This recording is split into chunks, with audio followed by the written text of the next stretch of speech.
I think there are a number of important dimensions of being a school leader. Some of them are practical in terms of the ability of people to manage other people, to manage complexity, to manage the unexpected, to manage those things without losing their composure, and to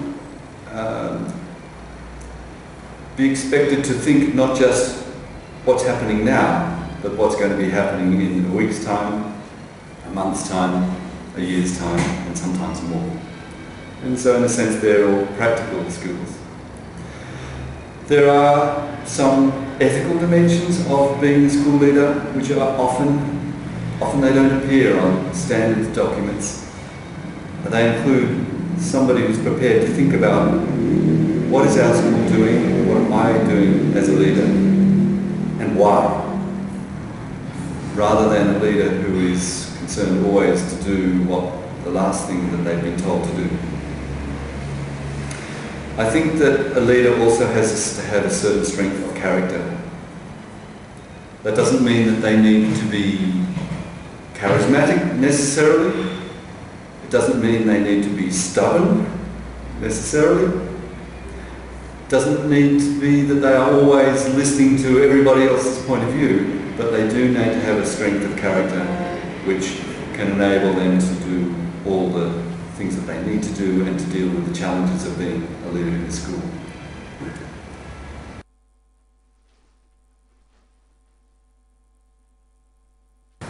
That's an unexpected question.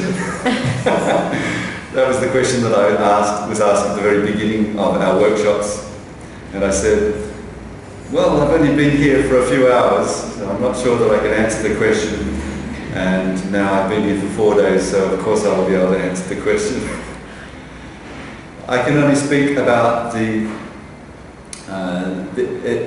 leaders whom I'm working with now, and the range of qualities and the range of personalities and the level of commitment and the ethical nature of their work.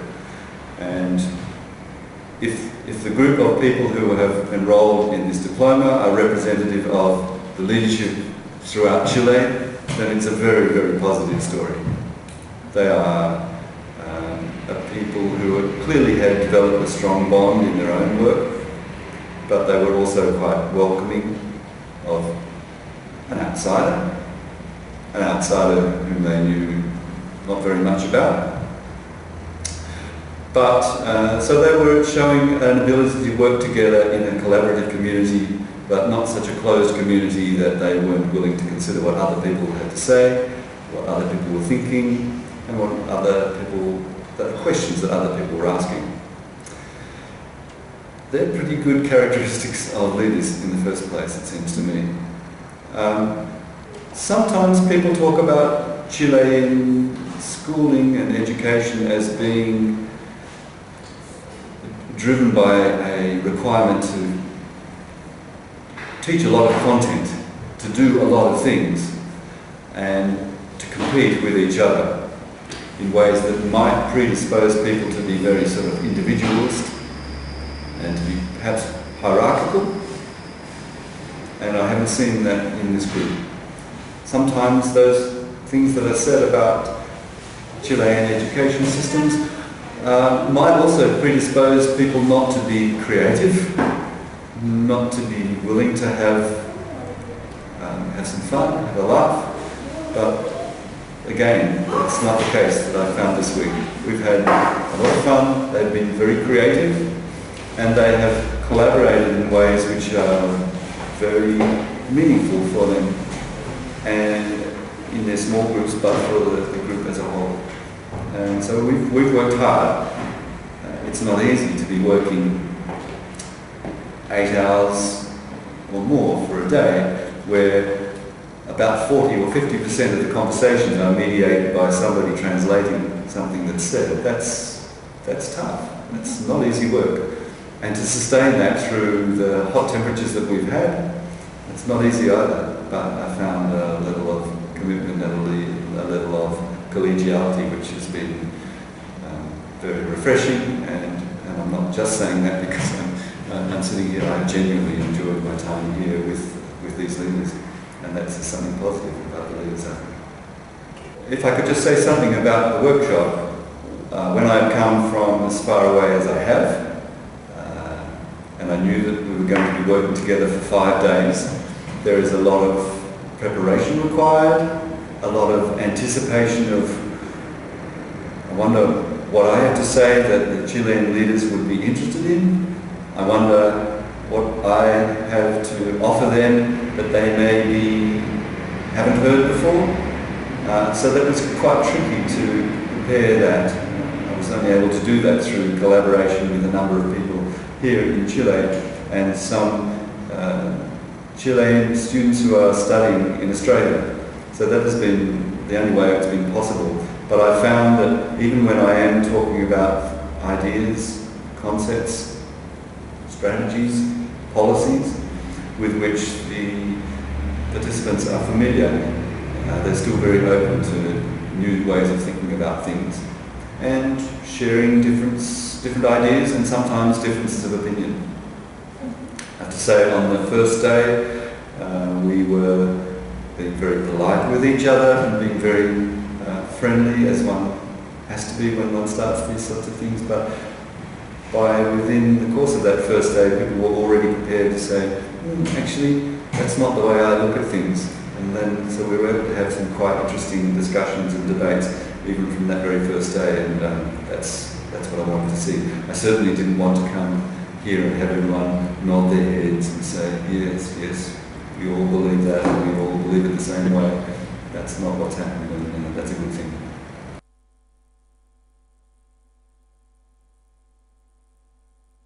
One of the interesting conversations that I have had has been just around the workshops with somebody who's working on some policies and developments in policies for principals and school leaders in Chile. And that is to do with selection of principals, but also ways to ensure the quality and the ongoing improvement of school principals. And I think that diplomas such as this one are a good example of the kind of good work that's happening in Chile, as it is in other parts of the world too. But it was very interesting to be part of a conversation where these developments are happening quite quickly. So it seems to me that as there is a focus on leadership in Chile, in the Chilean education system, this is a pretty good place to be investing time and energy. Leaders, in the end, will always have a very, very challenging time. Throughout the world, leadership in a school is something which people recognise is very difficult, very challenging, hasn't always been respected as highly either in the community or even in education bureaucracies as it should. And so to see people paying that respect, supporting in demonstrable ways, then that's a very, very positive development. The kind of principals with whom I'm talking this week, the kind of leaders who are going to be principals later on, this is a very positive sign. And in essence, that's probably what I should restrict myself to, because some of the other developments I know less about in Chile.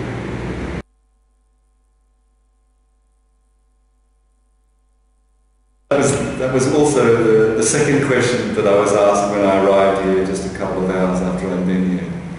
And I said, well, it's not just a diplomatic answer that I'm offering an answer which is an honest answer. That is, there are dangers in, I certainly know a great deal about the Australian education system, and I'm learning very quickly about the Chilean education system. But I'm still very much a learner about the Chilean education system. I think the Chilean education shares many of the same challenges that systems across the world experience. I know that there is a big concern about equity in education in Chile, as there is in Australia. One of the apparently very clear contrasts, but it's not ever as clear as this, is the international comparisons in terms of performance on standardised tests. And although I speak with educators here in Chile, and I see so much of our experiences are similar, so many of our challenges are the same, so many of the rewards are the same in terms of our work in education. It would seem on things like standardised tests that there's a huge gap between the two. And I find that interesting. I'm not a particularly strong advocate for those standardised tests. I think they say only a very little about education systems anywhere in the world. But they do tell us, for instance, about Australia, that we have significant problems in terms of equity. And I know that Chile also has significant problems with equity. And it's a challenge that we want to make education something which is for all, and quality education for all. And I think that that is a major challenge in Australia, and it's a major challenge in Chile. And it's an ongoing challenge. No one has the simple solution to that, but it does require investment, time and funds and resources. You cannot achieve that merely by telling people what they need to do or creating new and better standards. It requires a great deal of financial support and as well as structural support. Other differences, it's interesting, the national curriculum in Chile is, I know, very prescriptive, very dense, and very full on details of what all teachers need to be teaching, and down to a fine degree of detail. And this is a bit of a difference from national curriculum in Australia. The national curriculum in Australia is fairly recently coming into being, and it's not as prescriptive. One of the observations which some of our students, some of our leaders made in the workshops was that they couldn't believe that the school day started in Australia at about 9 o'clock and finished at about 3:30 in the afternoon. They found that extraordinary.